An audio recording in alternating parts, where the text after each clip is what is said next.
નમસ્કાર. હવે થોડી શાંતિ રાખજો. હવે આપણે જે દિવસની રાહ જોઈ રહ્યા હતા તે દિવસ આજે આવી ગયો છે.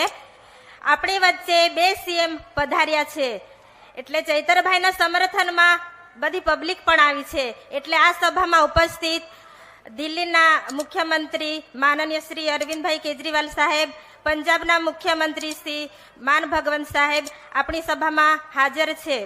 હવે દુઃખ સાથે કહેવું પડે છે કે આપણી વચ્ચે ધારાસભ્ય તો નથી, પણ હું જ્યારે 2 દિવસ પહેલા મુલાકાત માટે ગઈ હતી તો સાહેબ દ્વારા મેસેજ આપવામાં આવ્યો છે, ભલે હું ત્યાં હાજર નથી પણ મારા વતી મારા લોકોને મેસેજ પહોંચાડજો. એ વતી હું આજે એટલે આપણા જે લોકોને મેસેજ પહોંચાડવા કીધો છે આપણા ધારાસભ્યએ, ભલે તે જેલમાં છે આજે, પણ એમણે તમને બધાને મેસેજ આપવા કીધો છે. એટલે આજે હું તમને મેસેજ સંભળાવીશ. ચૈતરભાઈ નથી પણ એમના વતી હું તમને સંભળાવીશ, તો થોડી શાંતિ રાખજો અને શાંતિથી સાંભળજો. આ સાહેબનો મેસેજ છે એટલે હું તમને સંભળાવું છું, તો થોડી શાંતિ રાખજો. આપણા લોકલાડીલા ધારાસભ્યનો મેસેજ છે એટલે તમે બધા સાંભળજો.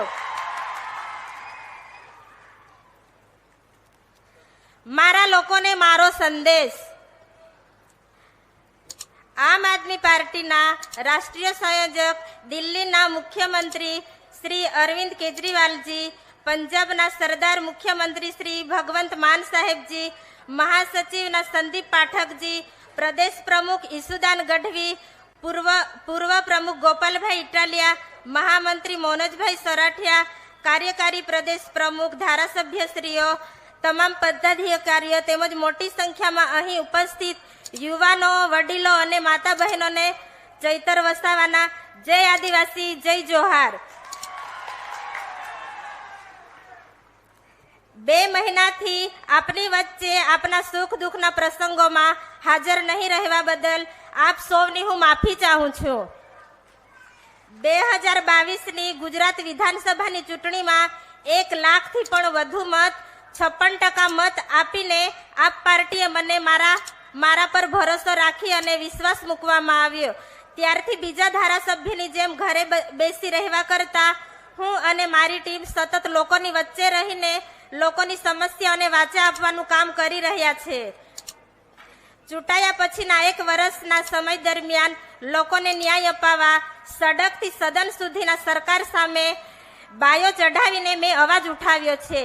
જેમ કે શાળાઓમાં પૂરતા ઓરડાઓ નથી, શિક્ષકો હોવા જોઈએ, હોસ્પિટલોમાં પૂરતા સાધનો, સ્ટાફ નથી, ગ્રામ્ય વિસ્તારમાં પૂરતી સુવિધાઓ નથી, પૂરતી લાઇટો નથી, સારા રોડ રસ્તા નથી, પુલો નથી, કનેક્ટિવિટી નથી, આદિવાસી વિસ્તારમાં સિંચાઈના પાણી પીવાની સુવિધા, સ્થાનિક લોકોને જીઆઈડીસીમાં કાયમી નોકરી, આદિવાસી વિદ્યાર્થીઓને ઉચ્ચ અભ્યાસ માટે ફ્રીશીપ કાર્ડ અને 2022-23ની શિષ્યવૃત્તિ માટે આ વિસ્તારમાં ચાલતા નકલી દારૂ બંધ કરાવવા, ટ્રાઇબલ અને જંગલ ખાતામાં ચાલતા ભ્રષ્ટાચાર, ટીએસપી સિંચાઈ વિભાગના નકલી કચેરીઓના ભ્રષ્ટાચાર, ટેટ-ટાટ પાસ ઉમેદવારોને કાયમી શિક્ષકોની ભરતી, નર્મદા ડેમમાંથી માનવ સર્જિત પૂરમાં રાહતની કામગીરી, NH-56 દિલ્હી મુંબઈની 4 લેન લાઇન જમીન સંપાદનોનો વિરોધ, વન અધિકારી અધિનિયમ 2006ના પેન્ડિંગ દાવા વિરોધ, એસટીના ખોટા જાતિના પ્રમાણપત્ર, યુસીસી, મણિપુરની હિંસાનો વિરોધ, પેસા એક્ટ, અનુસૂચિ 5ની ચુસ્ત અમલવારી, સ્ટેચ્યુ ઓફ યુનિટીના નામે આદિવાસીઓનું વિસ્થાપન કર્યું છે, તથા જળ, જંગલ, જમીન અને ખનિજો પરના આદિવાસીઓના અધિકારો આબાદિત રહે, અસ્તિત્વ, સંસ્કૃતિ, પરંપરાઓ ટકી રહે તે માટે હું અને મારી ટીમ જાગૃતિ પણ ફેલાવી રહ્યા છે, જે સરકાર અને ભાજપના નેતાઓને ગમતું નથી. શરૂઆતથી લઈ અત્યાર સુધી ભાજપમાં લઈ જવાના અનેક પ્રયાસો કરવામાં આવ્યા છે. સામ, દામ, દંડ અને ભેદની નીતિ અપનાવવામાં આવી છે. હવે ખોટા કેસો કરીને મને અને મારી પત્ની શકુંતલાબેન વસાવા સહિત મારા પરિવારને હેરાન કરવામાં આવી રહ્યા છે. આ અગાઉ પણ ભાજપના નેતાઓ દ્વારા મારું ધારાસભ્ય પદ રદ કરાવવા હાઈકોર્ટમાં પિટિશન દાખલ કરવામાં આવી હતી. લાંબી લડત બાદ મારી જીત થઈ. આદિવાસી સમાજમાંથી આવનાર આ નાની ઉંમરનો યુવાન સરકાર સામે, સડકથી સદન સુધીના સામે બોલે છે, એ ગમતું નથી. તેથી તેનો અવાજ દબાવી દેવા માટે ભાજપમાં રહેલા આપણા સમાજના નેતાઓ પણ જાણે છે, છતાં હાથો બની રહ્યા છે. સમાજ માટે ખુલીને બોલવા તૈયાર નથી.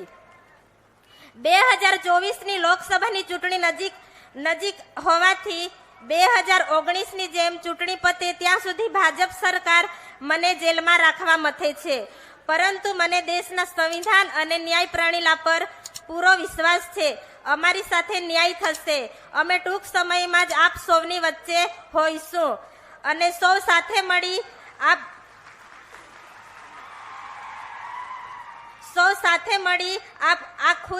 આ તાનાશાહી સરકારને લોકસભામાં હરાવીશું.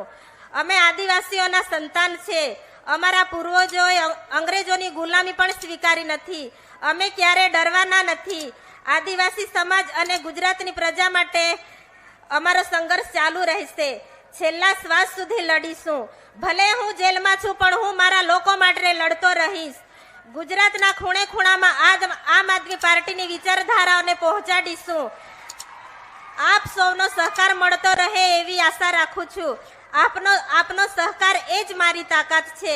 આ સમય દરમિયાન ઊભા રહેનાર તમામ સામાજિક કાર્યકરો, આગેવાનો સૌનો હું આભાર માનું છું.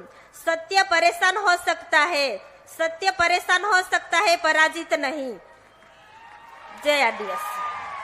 હવે આજે આપણને જે બંને સીએમ મળવા માટે આવ્યા છે, એમને પણ આપણા બધા વતી મેં વિનંતી કરી છે કે જલ્દીથી જલ્દી અમને ન્યાય મળવો જોઈએ અને શકુંતલાબેન અને ચૈતરભાઈ સાથે બીજા પણ લોકો છે, એ લોકોને જેલમાંથી જલ્દીથી મુક્તિ મળે એ માટે મેં આપણા બધા વતી સાહેબને મેં રિક્વેસ્ટ કરી છે. એટલે આપણી વચ્ચે ટૂંક સમયમાં ધારાસભ્ય આવી જશે. ચૈતરભાઈ तुम संघर्ष करो. चैतरभाई तुम संघर्ष करो. लड़